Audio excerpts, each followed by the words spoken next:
Hello everyone and mga kabuntis, this is Mommy Jack sharing informative video para sa mga pregnant. So in this topic, pag-usapan natin kung paano naman may iwasan ng mga buntis ang UTI. Actually po, ang UTI po is common talaga sa isang nagbubuntis dahil po sa mga hormonal changes or paglaki ng sinapupunan at marami pang iba. Kaya ito po ay mas common talaga during pregnancy.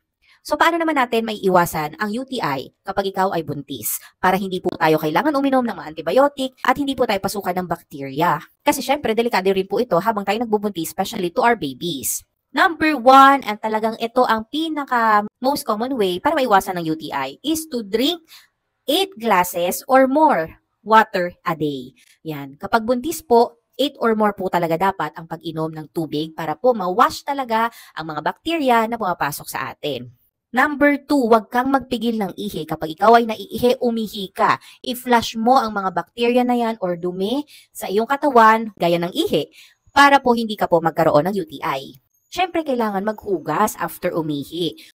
Mas maganda talaga na gumamit ng mga wet wipe kaysa mga dry tissue. For the meantime, habang ikaw ay buntis, iwasan muna ang mga matatapang na feminine wash. Mga mild lang is okay na or even water is okay na. Kasi ang rationale doon is na-flush down ng mga matatapang na feminine wash yung mga normal flora or normal bacteria ng ating vagina.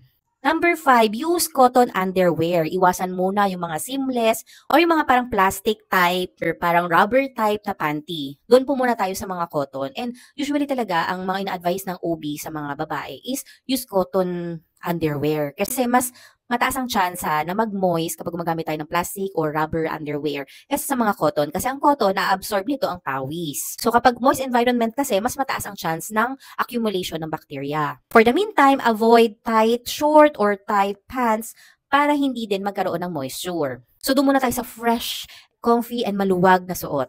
Ina-advise din na mag-shower kaysa mag-bathtub. Kasi di ba pag bathtub, nabababad tayo doon, yung ibaba nabababad. So, iwasan muna daw yung mga ganon kasi mas prone siya for UTI. And syempre, lastly, if you are active at hindi naman po pinagbabawal, wash before and after sex para malinis and maiwasan yung bacteria. So, yun lamang po yung mga dapat nyong gawin para maiwasan ang UTI during pregnancy. And kahit hindi ka naman pregnant, ito talaga yung mga ways para maiwasan ng UTI. Prone lang talaga tayong mga buntis, kaya dapat mas maingat po tayo. Again, thank you for watching this video. Please share this video and continue supporting me. See you on my next video. Bye!